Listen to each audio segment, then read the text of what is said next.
बिस्मिल्लाहिर्रहमानिर्रहीम। ज़ियाबतीस में मुब्तला अफराद अपने खाने पीने के हवाले से बहुत ज़्यादा एहतियात बरतते हैं।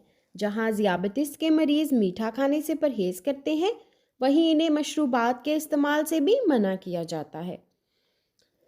एक रिपोर्ट के मुताबिक इस वक्त दुनिया के 42 करोड़ 50 लाख अफराद ज़ियाबतीस का शिकार हैं। आम, चीकू और तरबूज ऐसे फल हैं जिनके फ़वाइद तो बहुत हैं, ताहम इनमें शुगर भी काफ़ी ज़्यादा मौजूद होती है। लेकिन अच्छी बात यह है कि चंद फल ऐसे भी हैं जिनको ज़ियाबतीस में मुब्तला अफराद बआसानी खा सकते हैं और इन्हें शुगर के हवाले से परेशान होने की भी ज़रूरत नहीं पड़ेगी। कीवी।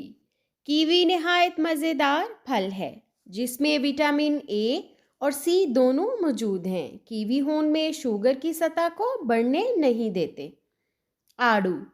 आड़ू को सलाद में भी खाया जा सकता है। इसके अलावा ज़ियाबतीस में मुब्तला अफराद उसे बगैर किसी फ़िक्र के खा सकते हैं।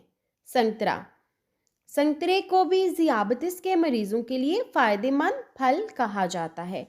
इसमें फ़ाइबर, विटामिन सी, पोटाशियम की मिकदार बहुत ज़्यादा पाई जाती है। सेब। रोज़ाना एक सेब ज़ियाबतीस में मुब्तला अफराद को खाना चाहिए। इसमें फ़ाइबर मौजूद होता है, जबकि इससे निज़ाम हाज़मा भी बेहतर होता है। अमरूद। अमरूद में फ़ाइबर की मिकदार बहुत ज़्यादा है।